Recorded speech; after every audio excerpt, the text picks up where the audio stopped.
Good afternoon to everyone.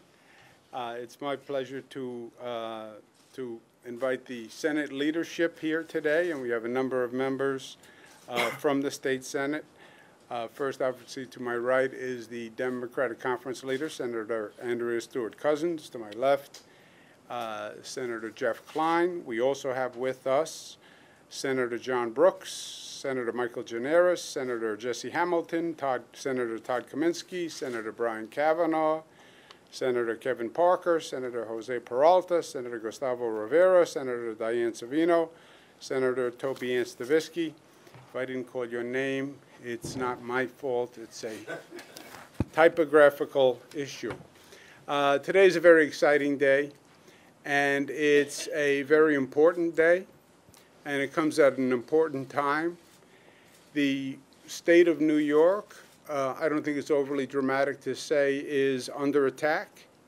It's under attack by the Trump administration, working with Paul Ryan and Mitch McConnell, which are trying to bring an extreme conservative ideology to this country and to this state. Very simply, they are repugnant to all the values that we represent and we hold dear. And they have specifically targeted New York and New York's economy. They're against everything that we have fought for and everything that we have achieved. We are pro-immigrant. We are pro-woman. We believe in a woman's right to choose. We believe in Roe v. Wade. We are pro-LGBTQ. We are pro-environment, we're pro-union, pro-public school, pro-gun safety, and their agenda is diametrically opposed to everything that we fight for. They've also specifically assaulted the New York State economy. That federal tax bill that they passed literally launched an economic missile at the state of New York. It was a tax cut for 38 states. But 12 states, which happened to be all Democratic states, had a special provision where it ended the deductibility of state income taxes and property taxes. That means in this state, your income taxes are no longer deductible, your property taxes are no longer deductible. People don't feel it this year because they were smart politically and they didn't have it go into effect until next year. But next year, when you open your envelope, your eyeballs are going to pop because you're going to see that your property taxes are no longer deductible, which means on average they'll go up about 30%. Your state income tax isn't deductible, which means on average it'll go up 30%. Places like Long Island, Westchester will be devastated by this. Upstate New York, that pays the highest property taxes in the nation as a percentage of home value, are going to be devastated. And these are hardworking, middle-class New Yorkers. So there is nothing more important than defending New York values and well-being of our state. We have two goals. Number one, elect a Democratic Congress so we can stop the Washington agenda and stop the Washington agenda from further damaging our state. And secondly, to elect a Democratic Senate so we can protect ourselves with our own state laws here in the state of New York. Now, in many elections, Democrats divide and they splinter their efforts, and they divide resources, time, and energy. Many times there are factions within different legislative bodies, and we've had factions within the Democratic Senate. And it's not uncommon to have intramural debates. You have it in Washington in every conference where you have different ideological perspectives. But what we're saying here today is we have a common enemy. And the common enemy is defeating Trump and Ryan and McConnell and defeating their agenda and taking over the New York State Senate so we can protect this state the way it needs to be protected and advance the progressive values that unite all of us. So we call for democratic unity for the greater good. Senator Jeff Klein, who headed the IDC, the Independent Democratic Coalition, will fold into the main Senate body in a unified Democratic Senate effort. Senator Andrea Stewart Cousins will become the leader of that conference. That will actually make history in the state of New York. She will be the first female African-American leader of that conference, and that is very exciting. Jeff Klein will become a deputy to Senate Leader Andrea Stewart Cousins. All the senators will support each other, so there's no divided effort, and they'll support each other all through the election cycle. The first order of business for this unified Senate is to win 2 special elections that are coming up April 24th, one in Westchester, one in New York City. They are key elections because we can pick up 2 Democratic seats in those special elections, and that is very, very important. We are also all committed to the progressive agenda that a state Senate can pass, which the State Assembly is willing to pass. We finished the budget. We did a lot of good things in the budget, but there are also things that we didn't pass, that we need to pass. Child Victims Act, more gun safety, bail reform, the DREAM Act, banning outside income, campaign finance reform, early voting. These are all core, essential progressive principles that were not passed in the budget and which we will not pass until we have a Democratic Senate. So today, what unites us is more important than what divides us. I want to thank all the individual members for putting their personal interests aside for the greater good and putting their personal interests aside to unify as Democrats and work towards commonality. Our work is not done today. We have the special elections I mentioned on April 24th.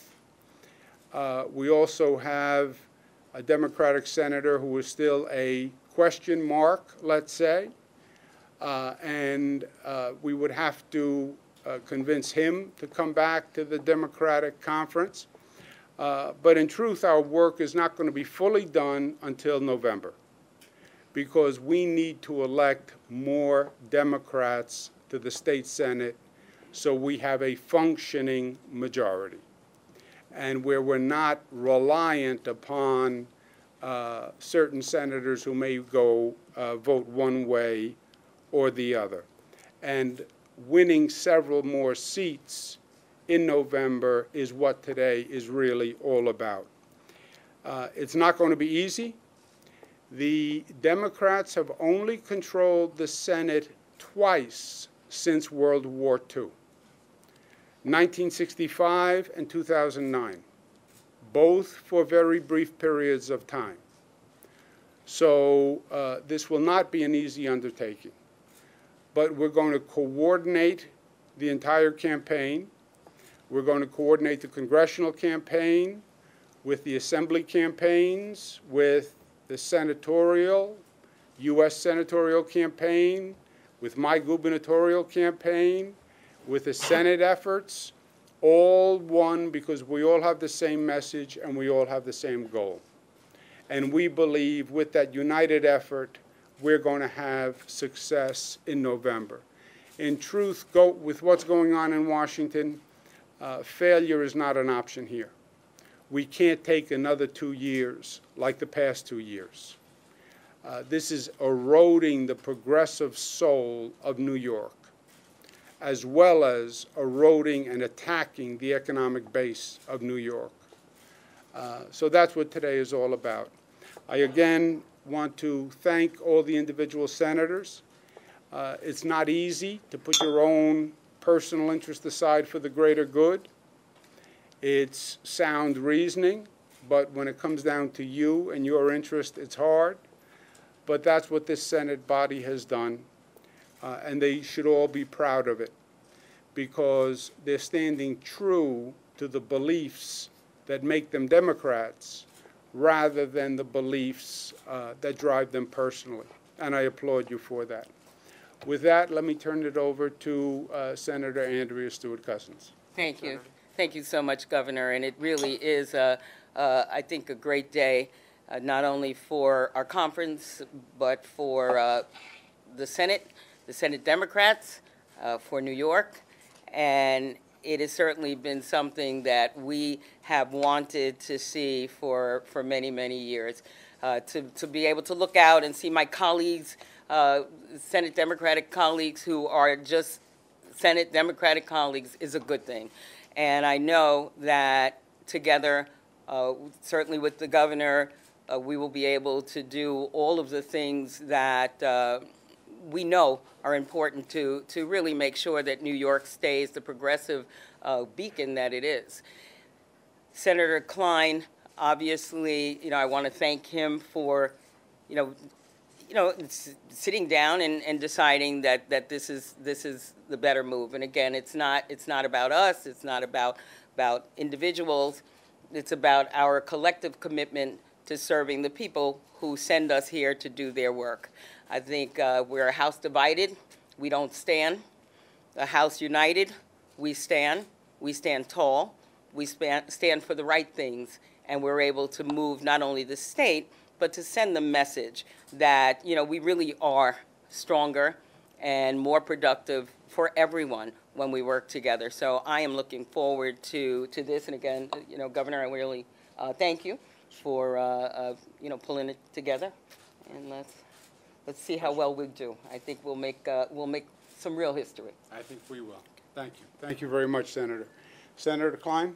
Thank you, Governor. I had the privilege of growing up in the Bronx in a two-family home with my grandparents, and I always remember my grandfather always saying, sometimes you have to take a step back before you can take 2 steps forward. That's what we're doing here today. I believe we're taking 2 very important steps forward. And I think when it all is said and done, my colleagues in the Independent Democratic Conference all believe that unity cannot wait until a special election. The place is here, the time is now. I come to this juncture knowing that we must all make sacrifices.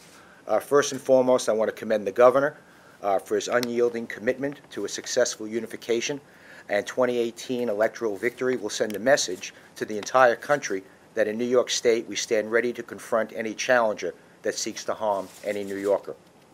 The days ahead will be hard, and there will be much to accomplish, but I believe Andrea Stewart-Cousins is a trailblazer, someone who will make history, someone who will lead us to become the first African-American majority leader in the state Senate, a woman, of course.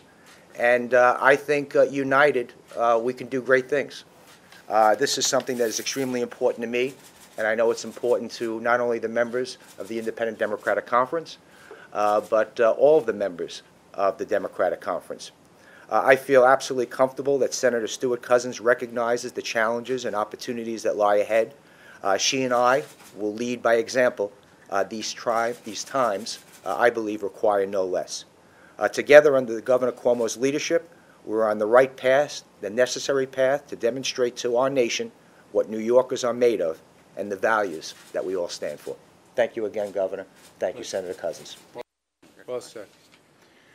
Questions? Governor, you've heard the criticism that for as simple as bringing it together, why not do it sooner? Why not at least maybe even do it last year when the initial deal was on the table, so it could have been done before this session? Yeah, first of all, because it wasn't simple. Right? That's the premise of your question was if it was simple. I think things come at the time that they're ready to come. We're now looking at a situation that is unprecedented. You have a federal attack on New York like nothing we've ever seen before. And I think that is the main driving force. In life, everything is relative. and one day something can be the most important priority for you, and something can happen, and all of a sudden there's it dwarfs everything. What we're seeing with President Trump and Ryan and McConnell trumps everything, pardon the pun. They are coming right at who we are and what we believe. And this an economic attack. If we don't thwart this economic attack, this will be a different state, and not for the better. We also have two key races coming up in just a few weeks. April 24th, there were two special elections. The special election in Westchester is paramount importance, and I take nothing for granted, and I assume it's going to be a tough, hard-fought campaign, and it's going to take all of us pulling in the same direction. Next, Zach, we need a victory in November, because even if Senator Felder decides to come back, and he's had ambiguous statements, and he's had an ambiguous history, even if he comes back, you're right at 32, which means you would need him for every vote because 32 is the majority. We know from his past votes that Senator Felder does not agree with a lot of the issues that this conference wants to pass. So really, we need to win additional seats in November. To do that, you need to win the special elections now in 2 weeks, and then you have to start working today for a victory in November. And I think that reality, in many ways, trumps everything else. It trumps individual rationales, it trumps factions, it trumps personal aspirations, it trumps personal disagreements, because you're in a ship and you're all in the same ship together. And you can be fighting over cabins, but when they tell you the ship is going down, what cabin you're in isn't that important anymore. And I think the recognition here is it doesn't matter what cabin you're in. If we don't do something, the ship goes down. And that puts everything in perspective. Did anything change? I mean, did something change for you in terms of the way you were seeing this whole map? I mean, you had a deal on the table in November. Did something make it more urgent for you? Well, we had a deal on the table in November to reunite April 25th. April 25th is the day after the special election. The imminent cause was we need to work together for the special election, and we need to win that special election. And that's what accelerated by a couple of weeks the timetable. Governor, Cynthia Nixon is taking credit for pushing you to do this in advance of that April 25th date that you set originally. What do you say to people who say that your apprehension or fear of her candidacy is what pushed you to push for this sooner? To move it up 2 weeks? Yeah, it had nothing to do with it. The special election is the driving force, and we want to make sure we're all working together for that special election. And frankly, having the IDC join with the mainline Democrats, I think is going to make us much stronger in the April 24th. But I don't think 2 weeks is a consequential period of time for any electoral decision, you know, that's made in November, right? Are you taking her candidacy more seriously than you maybe were a couple of weeks ago when she first announced? Look, you know, I have two Republican candidates who are going to run. You have people who are talking about running on the Democratic side. I take every candidacy seriously. You make a mistake if you don't. Anybody can run, and I'm very proud of what I've accomplished. I'm proud of my record. I think we have the most progressive record in the country in this state. When you look at what we passed together with the ladies and gentlemen in this room, our record stands up to any state anywhere, from marriage equality to $15 to paid family leave to raise the age to the best gun control in the United States of America. I'll put that record against anybody's record anytime. Governor, you seem to indicate that it wasn't for what's happening from the federal government and instead of the attacks on New York, that the urgency might not be there for this. So would it be your preference for the federal government not to be, in your words, attacking New York and then to keep things as they happen? It'd be my preference for the federal government not to be attacking New York, yes. Yes, I don't like to be attacked. The people of New York don't like to be attacked. Or would you rather have the situation in the Senate continue as it had been? No, we've been talking about unification for years. The question is, what facilitated the unification now? And I think it was the exigent circumstances. You're under attack by the federal government. You're not passing a progressive agenda in the Senate that you want to. You are on the cusp of special elections, and then you were on the cusp of a November election that I think is going to be transcendent. And I think we have an opportunity as Democrats, frankly, in November, to have victories that we've never had before. I think New Yorkers are outraged at what this federal government is doing. And having Democrats control the Senate is much easier said than done. It's not about unifying the factions. Since World War II, the Democrats have only controlled the Senate twice for very brief periods of time. That's a lot of Democratic governors. That's a lot of Senate leaders. It is a tall order to say you're going to have a majority of Democrats control the state Senate. But I think this year it's possible. All right, guys, last one. I wonder if you can respond to the mayor who said today in terms of NYCHA that they really only needed design, build, and the money, but that he thought that the executive order, the emergency declaration, was necessary to add more constitutional. Yeah, I think the mayor and I have a disagreement when it comes to NYCHA. I think the mayor is probably the only person in the city of New York who thinks NYCHA is running well. You have the Federal Department of Housing and Urban Development that just took an action this week where they took back control of the federal funds. The U.S. Attorney's Office is investigating NYCHA. The city controller stood up yesterday at a press conference we did and gave chapter and verse how his audits have shown that NYCHA is going backwards. I believe the city controller did an audit today that said the playgrounds are dangerous. The New York City Council has done a number of hearings where they showed the management is incompetent and possibly lied about very important things like lead paint remediation, and lead paint is a poison.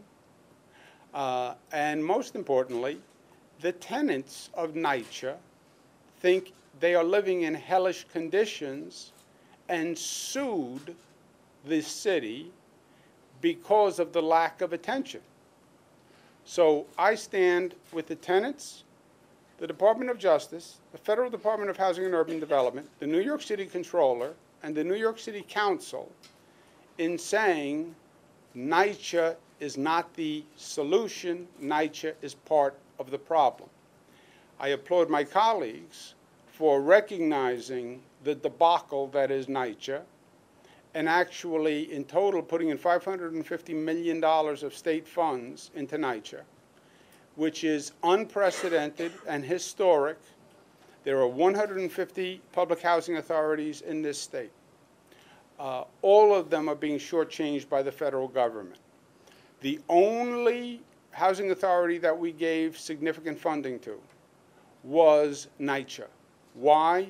because it is a public safety and health risk. By the way, add to the list the state health commissioner who came in and did an inspection in apartments that NYCHA said had no lead and found lead.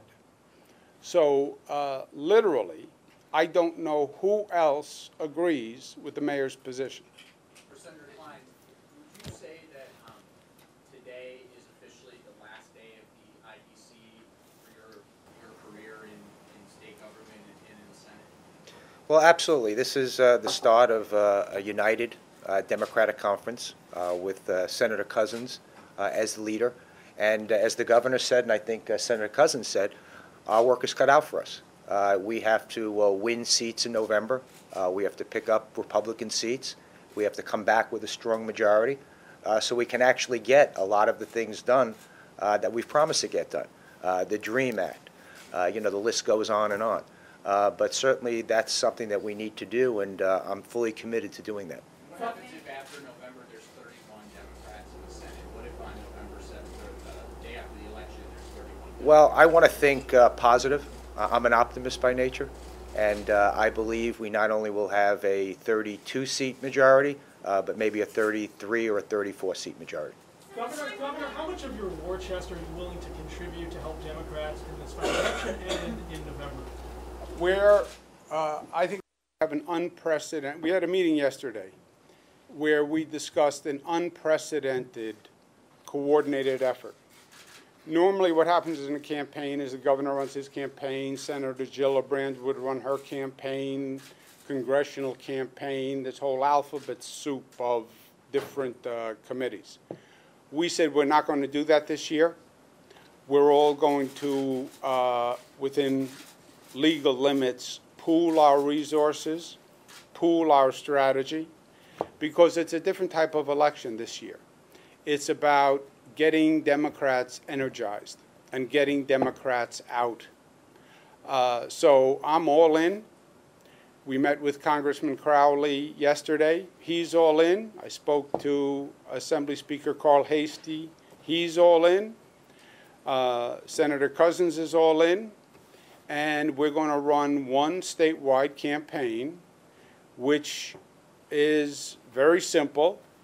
It is, we have to stop what the Trump Republicans are doing to this state, our values, and our economy.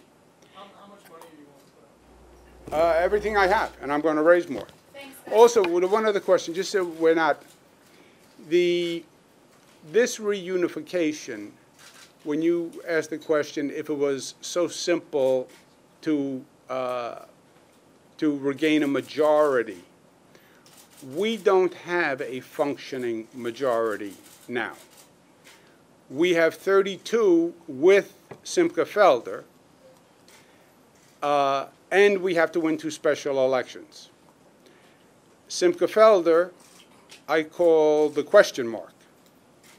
And he has different philosophical views than many of the people in this conference. So when you look at the things that we want to pass, I don't know that he is philosophically in accordance with those issues. But it's the first step. Then we have to deal with the special elections, then deal with Senator Simcha Felder. But the full functioning majority, I believe, is going to be achieved in November when we gain enough seats where even if you have philosophical differences among a couple of the members, you can still pass what the majority of the body wants to pass. Senator Stewart Cousins, who's going to be in charge of the DSCC and the floor leader? And also, what's going to happen with all of the IDC campaign accounts? Are those going to be commingled with the DSCC funds or closed down? No, he's giving me the funds as a commission for my efforts in the matter. Didn't we discuss that? Yeah, It's like a VIG. yeah, no, it's just a commission. It's a special caveat in the election law. Well, that's funny because I thought he was giving it to me. So. Thanks, guys. Thank you. What's the answer to the floor's question? Who's going to be in charge The DSCC will continue as it is. Yeah, Senator Gianaris. And what about the funds? Are they gonna stay open? The IDC campaign accounts with the state board of elections? Absolutely. I mean, we're going to, first of all, my colleagues may still have primaries, so it's my duty to spend what I need to spend to defend the Independent Democratic Conference members in primaries. Hopefully, those will be dissipated because of this announcement, but if they're not, we still have to spend money on that and then move forward after after the primaries and elect Democrats instead of Republicans in various seats. So I hope that this unity allows us to do what I think we're supposed to be doing as far as the Independent Democratic Conference is to help elect good Democrats previously held by Republicans. Yeah, we do agree, Laura. All the senators agree to support each other. So there will be no primaries supported by one senator against another senator. And we agree that we're all going to work in a coordinated way. So having funds in separate accounts, they're all going to be, the IDC has an interest in protecting their members if there are primaries. But other than that, we're focused on the special election. We're focused on November, and we're all focused on those goals together. Okay, guys, thank you. Thanks. Thank you.